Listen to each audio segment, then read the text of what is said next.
All right, folks, hello and welcome back to online English class. Hope you guys are doing well today. Today we're going to be working through OTN 7, which analyzes pages 119 through 134 of Heart of Darkness, all right, from part 3.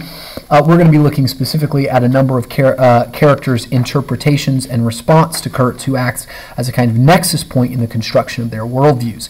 Before we do that, however, let's run through the top of the week announcements quickly. First and foremost, make sure that you are completing your discussion grade procedure on a daily basis. Second, make sure you've emailed me your reading check for Heart of Darkness Part 3. That was due yesterday. If you email it to me today, it is late, but I will count it. All right, make sure that you email me confirmation of your completion of OTNs 5, 6, and 7 by Friday at 3 p.m. All right, this is an announcement I'm going to repeat every day, and it's going to be on RenWeb, so you have no excuse. You need to give me that email confirmation of your completion of this by Friday at 3 p.m. Beyond that, make sure that you are continually working on your OTNs as we complete them in class, working daily on that, and also working daily on engaging in the drafting process for your quarter 4 essay, which is due anytime from May 18th to 22nd. More information on the quarter 4 essay later after we have completed our work on Heart of Darkness. Okay, so without any further ado, let's go ahead and turn our attention back to OTN 6 and look specifically at this prompt that follows our SQ3R. Okay, so we give ourselves a general notion of what happens in this portion of text yesterday, and today we're going to look more specifically at these pieces of text and analyze them closely. Okay, so in this portion of narrative, or in this portion of Part 3, Marlowe's narrative, okay, so our narrator focuses on various characters, including the Harlequin, the native community that Kurtz has overpowered and is enlisted in the process of his raiding of the countryside for ivory, the manager, and then also Marlowe later in a scene that we'll look at tomorrow, right? As they analyze and respond to the, quote, inner truth that is embodied by Kurtz, okay? So Kurtz, in this way, becomes a kind of nexus point in the construction of the worldviews of each one of these characters. Okay, what I mean by nexus point is a point to which all roads lead, that connects everything and offers a kind of continuity to one's thinking or one's worldview. All right, so in Marlowe and Conrad's increasingly nihilistic vision of the world that they live in, increasingly abjectly materialistic world that they live in which there is no moral ideals that unify or offer inherent value to the human life. In that kind of world, Kurtz, all right, acts as this kind of incarnation of that truth, and all the characters have to respond to that truth in some way, shape, or form. All right, it's very similar, okay, to the way that Christians would think about Jesus, right? And Jesus, the incarnate Christ on the cross, right? So in Christianity, Jesus acts as the nexus point for the construction of a person's worldview. If Jesus is who he says he is, if it's true that he was the Son of God, it's true that he raised from the dead, it's true that he is going to heaven to prepare a place for those who are a part of his kingdom, for those that repent and believe, right? Then literally nobody on earth has any business doing anything other than exactly that, right? The nexus point of our identity, what we should do and where we are going, right? Our nature and our destiny is bound up in Christ. And if he is who he says he is, we find our identity in Christ. We find our ethical code in imitation of him and in obedience to the law that he fulfilled. And we find our destiny, the destination of our lives, in joining him in the place that he has prepared for us. If all that's true, then there's literally nothing else to do besides that. That is the only cogent way to live. All right, but if it's not true, right, as a nexus point, it's the centerpiece. If it's not true, all of those existential questions about our destiny and our nature that I just listed, all of it falls apart, and there is no reason to keep going and sitting in the pews of a church, or no reason to keep a Christian school open, because it's just a sentimental pretense. It's something we're pretending is true that is inhibiting us from actually squaring ourselves with the reality of our existence. Okay? So, in the same way that Christ acts as a kind of nexus point in the Christian worldview on which all things hinges, on which one's worldview and life view and ethical code and identity is based, so too Kurtz, in the nihilistic vision of Conrad and Marlowe's, right? In the materialist vision of Conrad and Marlowe, all right? Kurtz acts as that center figure, that incarnation of this inner truth. And the way that characters respond to him not only continue to illustrate who this man is and what he means, all right, but rather, and also, right, who these characters are. The way that they respond to him reflect their interior realities, very similar to the Christian tradition's nexus interpretation of Christ, right? It shows you who you are and what you are in accordance to how you interpret and respond to Christ, okay? So Kurtz is this Christ-like figure who inverts the hope of the gospel, all right? So this is sort of signaled to us, it's not sort of signaled to us, it's definitely signaled to us as Marlowe approaches the inner station. All right, so go ahead and turn to pages 122 through 123 quickly, and let me explain to you how this iterates itself in the text, okay? So as Marlowe approaches the inner station, he pulls out his glass, his spyglass, the thing that is used in order to help a person see something that is far away from them more clearly, okay? So this is an allusion to Cantos 31 and 34, in which the pilgrim is approaching the Judeca, approaching the inner station, the innermost portion of his own heart. And what does he do? But he misunderstands that area of his heart, and he needs to get closer. He needs to spy more carefully, right? He needs to pull out his looking glass and get as close as he can to the internal realities that are at the heart of his existence, okay? So very similar to that, as Marlowe approaches the inner station, he pulls out his eyeglass and, like the pilgrim, misunderstands what he sees. He misunderstands a group of heads that are posted outside of the inner station as warnings to all those that would rebel against Kurtz's authority. These heads, these severed heads, have been taken off their bodies, put on pikes as sort of trophies of Kurtz's power.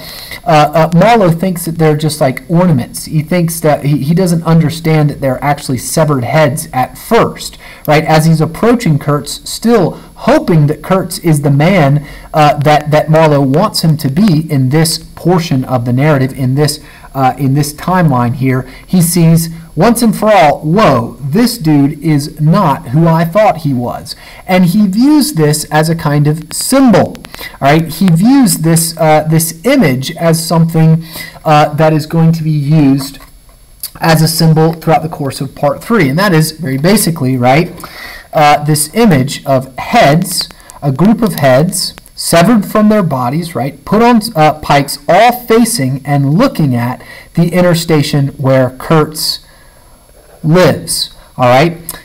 One of those faces Marlowe describes is, if you return to that paragraph, looking back at him. Marlowe then stares into the eyes of this severed head, who looks back at him as a kind of mirror reflection of himself. The image seems to suggest that Marlowe, like all the characters in the inner station, have their eyes turned to the reality that Kurtz embodies. And the eyes that look back at you, right, the self that you see in reflection to your interpretation of Kurtz is your most essential self. There is one person looking back at Marlowe, and that is himself, his own sort of symbolic or metaphorical head that has been removed from his body, is in this sort of picture of incoherency as Marlowe searches for that kind of coherent life and is staring back at him, showing him who he really is, showing them that he is a finite creature whose destiny, like all finite creatures, is to die. How Marlowe responds to that reality, right, is the most essential element of his existence, and also the most essential element of the existences of those around him. Okay, so this is dramatized for us nicely in the characterization of the Harlequin. Okay, so the Harlequin is the first individual that invites Marlowe into the inner station. Okay, and this individual is dressed in sort of bepatched clothing. He's kind of a patchwork of a person. He's Russian. All right, so he's not a Congolese native, but his reaction to Kurtz is one of a worshiper. Okay, so the Harlequin's interpretation of Kurtz, most fundamentally, is one of a worshiper. All right, note his responses to Kurtz. He views Kurtz as a teacher. One who can teach him about everything, one who has expanded his mind, one who has revealed the essential truths of the natural world to him. In fact, the Harlequin even tells Marlowe that he taught him of love, right? This sort of high human ideal. And I can only imagine what Kurtz's teachings on love were while he was in the midst of the inner station, murdering and raiding and killing and being worshipped as a god. Okay, to really illustrate the nature of the Harlequin's interpretation of Kurtz, we ought to listen to the way that the Harlequin describes Kurtz's behavior. First of all, the Harlequin describes the fact that Kurtz simply raided the country. Okay, so again, just reaffirming this is old news, but the fact that Kurtz is not necessarily some fair-minded individual who is bringing the structure and order of free market capitalism to the Congo, teaching these individuals how to trade goods in a way that imitates the light of Western civilization. Rather, he is simply just taking things from everyone, right? He is raiding the country. And interestingly, the native population, the group of individuals that he is using in order to support his kind of imperial efforts, his efforts to sort of build a kind of kingdom for himself, his native supporters adore him for this strength. Okay? Interestingly, and very similar to the native population, the Harlequin, even as he is further exposed to this vitalism in Kurtz, this unflagging pursuit of his own will to power and pleasure, his own Kurtz's unflagging pursuit, an unmitigated, honest pursuit of greedy endeavors, is not something that makes the native population hate Kurtz or turning away from Kurtz, but rather it attracts them to Kurtz. It inspires a kind of worship in their hearts for Kurtz. Very similarly, right, Marlowe says that the Harlequin was kind of filled up with Kurtz. He was obsessed with Kurtz. He worshipped Kurtz like a god.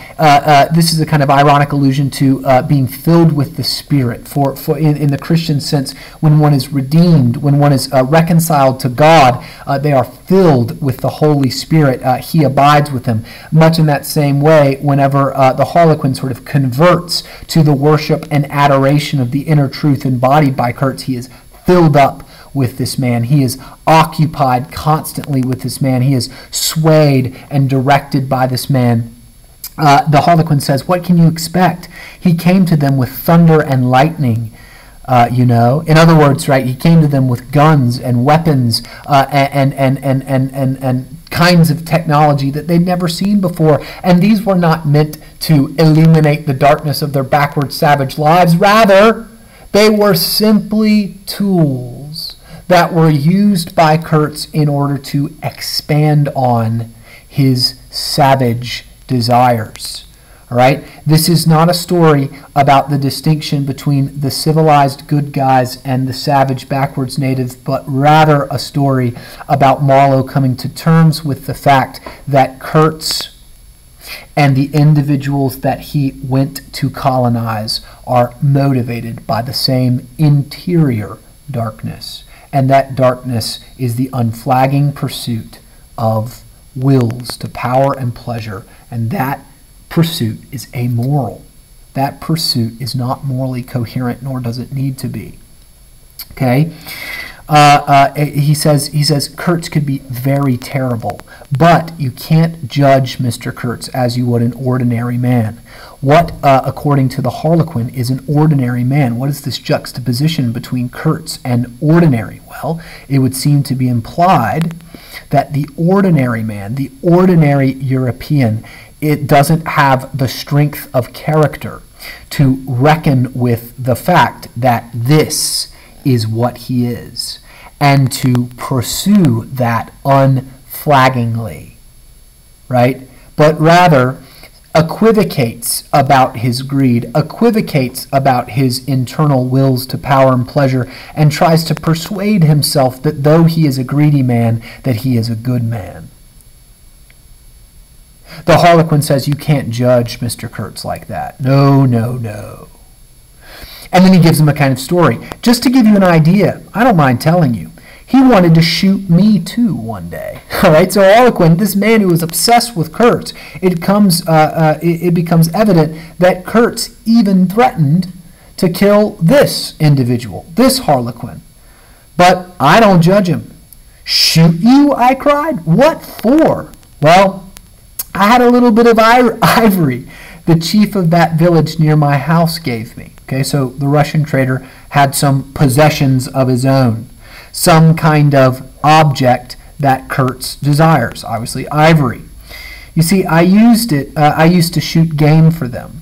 Well, Kurtz wanted it and wouldn't hear reason. What does the Harlequin argue? Well, he, like human beings all through the course of history, argue, well, I've got a right to my own personal property, right? I've been endowed with certain inalienable, I'm sure the Harlequin didn't actually say this, but this is the reason, the fundamental reasoning that would have been offered, okay, as he protested against Kurtz. No, don't take my stuff. Why not? Well, because my stuff is mine, and I'm a human person, and I have inalienable rights to own certain material or objects, and you can't just simply take it away from me because you can beat me in a fight, or you could shoot me in the head, or sick your native followers on me. Okay? And then Kurtz says, in response to that quote-unquote reason, I'll shoot you unless you give me the ivory. And then, right, I cleared out of the country because he could do so and had a fancy for it. And there was nothing on earth to prevent him killing whom he jolly well pleased. And that was true. I gave him the ivory. What did I care? But I didn't clear out. The implication was, no, I couldn't leave him. You can't leave a man like that, says the Harlequin, implies the Harlequin, right? Why? Because Kurtz is a man of power. The Harlequin embraces and has been exposed to the same kind of reality that Kurtz lives in alignment with, right? And it just so happens that the Harlequin is not the strong, but rather the weak. It just so happens that Kurtz has more power than the Harlequin. That's why he says he could kill me if he wanted to. And I think he would even enjoyed it. He had a fancy for killing. Like, he enjoyed killing people. And there was nothing on earth, no law code, no magistrate, no policeman, no nothing that can prevent him from killing whom he jolly well pleased. There was no pretension of human rights in the jungle. There was just me and him, and he was going to kill me if I didn't do what he said. That is power. That is essential truth. That is the ethic of the food chain, right? And Harlequin, the Russian trader, the Harlequin, finds his place on that food chain and bends the knee to the man who is the most powerful. Okay? Simply because the Harlequin's not the most powerful doesn't mean that he doesn't reject, or that doesn't mean that he rejects Kurtz's worldview. In fact, the Harlequin embraces it. The Harlequin, like the native population who lives with Kurtz, who worships Kurtz as a god, right? They worship Kurtz. Why? For the same reason that Harlequin worships Kurtz. They see the truth that he embodies. And instead of fleeing from it and saying, oh, that can't be true, I feel valuable, right? I'm a human being. I feel like I have rights. Instead of affirming that sentimental pretense, that feeling that is not based on any reality or truth, they, responding with integrity to the revelation, the truth that is revealed and incarnated in Kurtz's person, they respond to it by bending the knee. Now, we do this too in civilized society all the time. If you analyzed the people that we bend the knee to, the people that we lend our ear to, the people that we deem most worthy of our attention, our respect, and our adoration, it normally has very little to do with the extent to which that individual embodies the moral ideals that we hold dear. And much more often, for the human creature, comes down to who is strong. And we define strong in a variety of different ways. And we hide that carnal materialism behind all manner of moral equivocations. But when it comes down to it, we worship the wealthy, a form of power. We worship the beautiful, a form of power. We worship the athletic, a form of power. And we largely ignore the moral, the righteous, and the good. Because, frankly, we, like the Harlequin and like the native population, right, respond to power as creatures living in a world that we think, that we believe, that we have been persuaded by our own carnality, by our own flesh, that is indeed governed by the principalities that Conrad is suggesting it is governed by. Simple: wills to power, wills to pleasure, bend the knee or die. Okay? So, the native population and the Harlequin respond to Kurtz similarly. They worship him, they honor him, they bend the knee to him because they reckon with the same reality that Kurtz lives in light of. Okay? This is indicated for us in the sort of collective representative of the native population described on 127, which is the description of the woman who is Kurtz's native mistress. All right, so the woman that he has been sleeping with and is sort of claimed as his concubine while he's in the inner station, is sort of draped in all manner of ivory and ornaments. He's decked her out in all of these kinds of jewelry. Ultimately, she is a sort of trophy of his own power. Right? Far afield from being offended by this objectification, as we discussed extensively in The Knight's Tale, far afield from asserting her sort of inherent value as a woman apart from the exploitive use of Kurtz, she embraces that. She accepts it, and when Kurtz is being taken away, right, she mourns it, right? She approaches the steamer and expresses her sorrow in this gesture. As she raises her arms to the sky, seeking after, or a symbolic physical expression of her seeking after the kind of transcendent truth, right? Arms to the sky, right? This sort of search for connection with the heavens, search for a transcendent truth that is at the basis of her essence as a human being.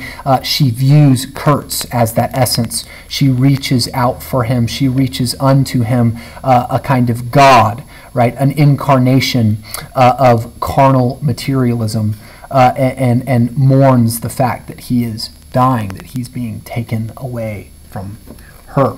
Okay? So, how can Kurtz be a god and also be dying at the same time? It's because these individuals' understanding of God, which is a word that we use as human beings to describe an ultimate thing, an ultimate reality. Okay, these individuals' understanding of God is very different than yours. Your understanding of God is God as creator, God as transcendent force who is good and just and loving and who is redeeming the earth. Okay, in a world lacking that kind of entity, lacking that kind of ultimate, what is God? What is ultimate? Mortal man. And the mortal man best at killing and taking and gratifying his various lusts, that is the incarnation, the ultimate expression of manhood. All right? Therefore, he is set up as a god, but not an immortal god, rather a mortal god. Okay? Finally, we get our interpretation of Kurtz from the manager. Okay, and the manager gives us an impression, very unlike the harlequin and the native. The manager rejects and hates Kurtz, but he rejects and hates Kurtz simply because, all right, if you look on page 129, I'm not going to read this whole section for you, simply because Kurtz has ruined the company's opportunity to profit in this section of the Congo. The manager misses all of the spiritual, philosophical, existential, theological truth articulated in Kurtz's life. He doesn't reject Kurtz or embrace him according to Kurtz's real, true significance. Rather, the manager simply views Kurtz as an impediment to the manager's opportunity to get a profit and make a profit and get a promotion and keep his job in the company. He describes Kurtz's methods as unsound, right? Which is a huge oversimplification of what Kurtz has achieved in the Congo and what Kurtz has come to live by in the Congo. He is simply a man, the manager, who lives a hollow, entrailless life and is therefore incapable of responding to Kurtz in a philosophically coherent and humane way. All right? The harlequin, though the truth that Kurtz embodies disempowers them, puts them in the position of worshipers of a false idol, they at least, as meaning seekers, which is one of the essential components of what it means to be a human, to be a meaning seeker, to try and figure out what is true and respond to that truth coherently. Right? That's what Marlowe is. That's what being a pilgrim is. That's what being a person is. The manager, all right, is so deeply disconnected from this essential human purpose that all he can see Kurtz as is a bad businessman. All right? So, the manager responds with an empty, meaningless response. The natives respond to Kurtz with adoration and worship, and the harlequin, like the natives, does the same thing. Okay? One of the reasons why Conrad gives us these two characters responding in the same way is to make sure that the misconception that, oh, well, the natives, these backwards individuals who haven't evolved enough or haven't developed a sophisticated civilization, of course they respond to Kurtz that way because they're dumb. Well, no. So does the Russian trader, a man who has been exposed to European culture and lives amongst Europeans, right, and understands how to communicate and talk with Marlowe, right? This is not a native versus civilized kind of scenario. Those distinctions break down. And the internal waterway, right, that connects all living creatures is the reality that Kurtz embodies. How you respond to that illustrates your essence, illustrates the nature of your worldview. Okay? Tomorrow we're going to look at Marlowe's response. Okay? Hope you guys thought some interesting thoughts today and unpacked this novel further and investigated in a deeper way what it means to reject the notion that there is a God, that there is a supreme entity that offers order to this universe, whether moral or physical. Okay, the possibility of the inexistence of that God leads to a world governed by this man.